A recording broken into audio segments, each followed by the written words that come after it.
Chapter 2. Mr. Teddy Henfrey's First Impression.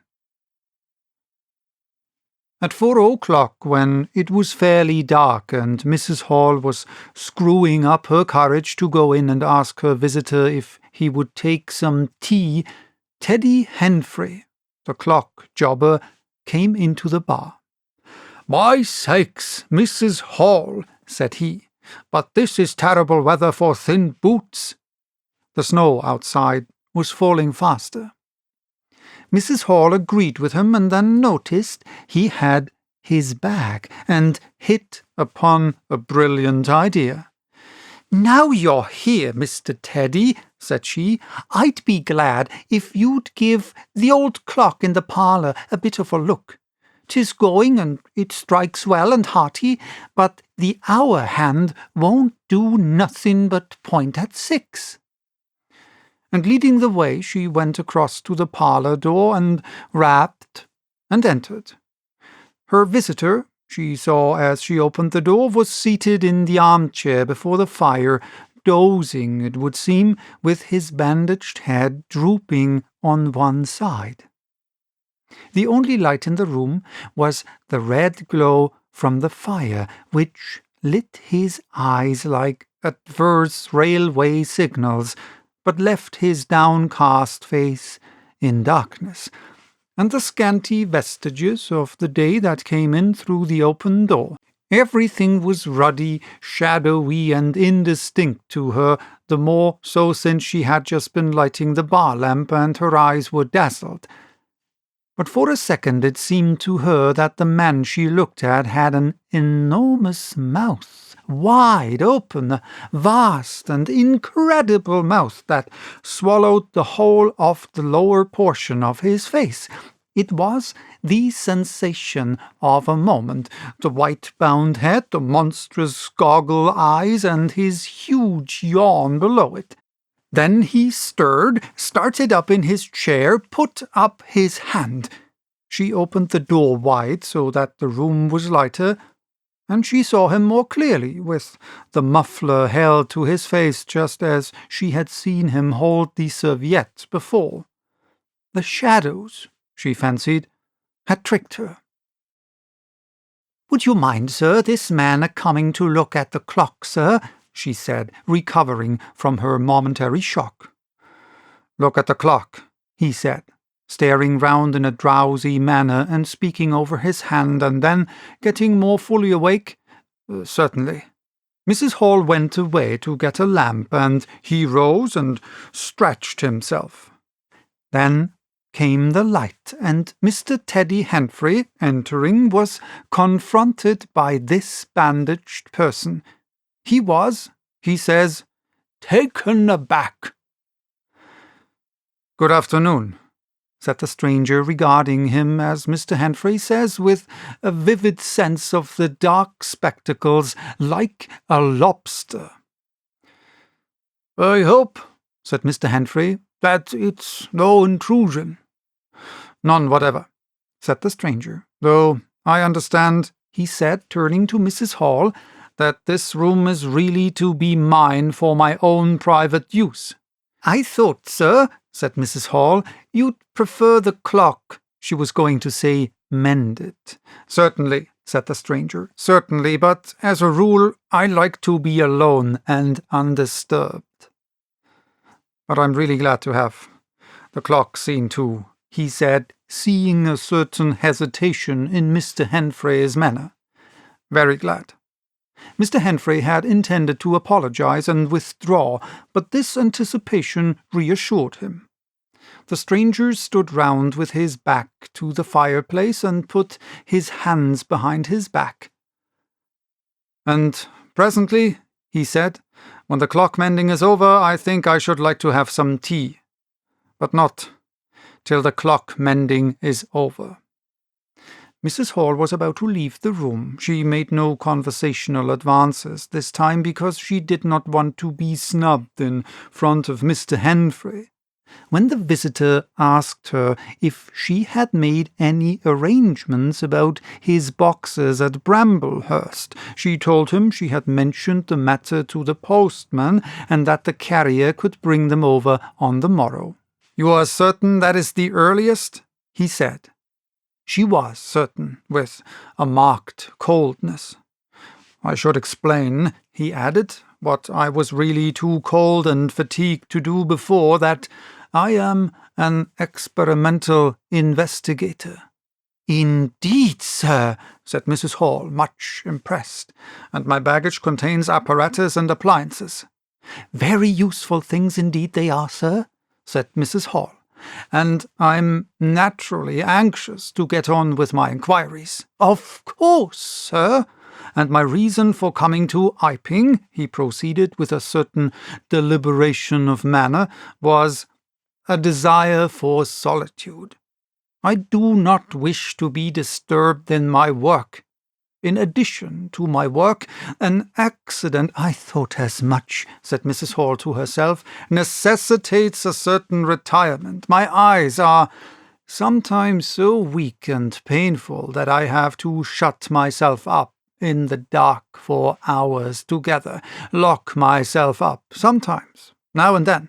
Not at present, certainly. At such times, the slightest disturbance, the entry of a stranger into the room, is a source of excruciating annoyance to me. It is well these things should be understood." "Certainly, sir," said Mrs. Hall, "and if I might make so bold as to ask—" "That, I think, is all," said the stranger, with that quietly irresistible air of finality he could assume at will. Mrs. Hall reserved her question and sympathy for a better occasion. After Mrs. Hall had left the room, he remained standing in front of the fire, glaring, so Mr. Henfrey puts it, at the clock mending. Mr. Henfrey not only took off the hands of the clock and the face, but extracted the works, and he tried to work in as slow and quiet and unassuming a manner as possible.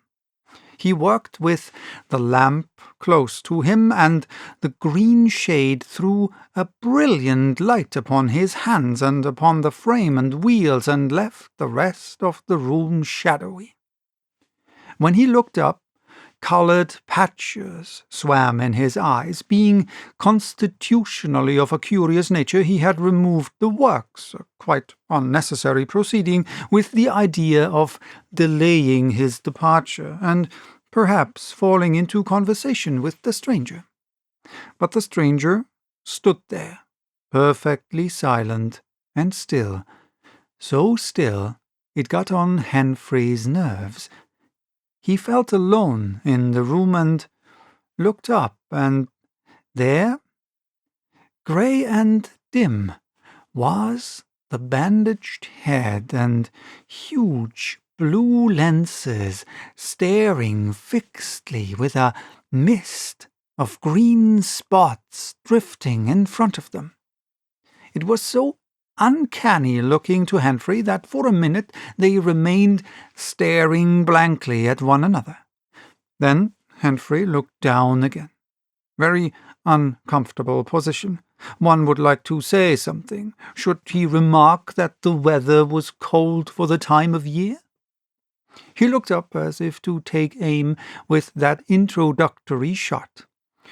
"The weather," he began. "Why don't you finish and go?" said the rigid figure, evidently in a state of painfully suppressed rage. "All you've got to do is to fix the hour hand on its axle. You're simply humbugging." "Certainly, sir. 1 minute more, sir. I overlooked—" And Mr. Henfrey finished and went. But he went off feeling excessively annoyed. "Damn it," said Mr. Henfrey to himself, trudging down the village through the thawing snow. "A man must do a clock at times, sure lie." And again, "Can't a man look at you? Ugly. And yet again, seemingly not. If the police was wanting you, you couldn't be more rooped and bandaged. At Gleason's corner he saw Hall, who had recently married the stranger's hostess at the Coach and Horses, and who now drove the Iping conveyance, when occasional people required it, to Sidderbridge Junction, coming towards him on his return from that place. Hall had evidently been stopping a bit at Sidderbridge, to judge by his driving. "Oh, do, Teddy," he said, passing. "You got a rum on up home," said Teddy. Hall very sociably pulled up. "What's that?" he asked. "Rum-looking customer stopping at the Coach and Horses," said Teddy. "My sakes!" And he proceeded to give Hall a vivid description of his grotesque guest. "Looks a bit like a disguise, don't it? I'd like to see a man's face if I had him stopping in my place," said Henfrey. "But women are that trustful where strangers are concerned. He's took your rooms, and he ain't even given a name, Hall." "You don't say so," said Hall, who was a man of sluggish apprehension. "Yes," said Teddy, "by the week. Whatever he is, you can't get rid of him under the week. And he's got a lot of luggage coming tomorrow, so he says, let's hope it won't be stones in boxes, Hall." He told Hall how his aunt at Hastings had been swindled by a stranger with empty portmanteau. Altogether he left Hall vaguely suspicious. "Get up, old girl," said Hall. "I suppose I must see about this." Teddy trudged on his way with his mind considerably relieved.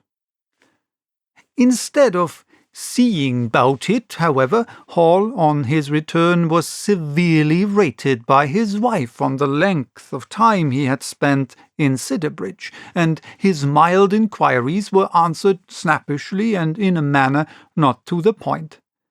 But the seed of suspicion Teddy had sown germinated in the mind of Mr. Hall in spite of these discouragements. "You women don't know everything," said Mr. Hall, resolved to ascertain more about the personality of his guest at the earliest possible opportunity. And after the stranger had gone to bed, which he did about 9:30, Mr. Hall went very aggressively into the parlour and looked very hard at his wife's furniture, just to show that the stranger wasn't master there, and scrutinized closely and a little contemptuously a sheet of mathematical computation the stranger had left. When retiring for the night, he instructed Mrs. Hall to look very closely at the stranger's luggage when it came next day. "You mind your own business, Hall," said Mrs. Hall, "and I'll mind mine." She was all the more inclined to snap at Hall because the stranger was undoubtedly an unusually strange sort of stranger, and she was by no means assured about him in her own mind. In the middle of the night she woke up dreaming of huge white heads like turnips that came trailing after her at the end of interminable necks and with vast black eyes, but being a sensible woman, she subdued her terrors and turned over and went to sleep again.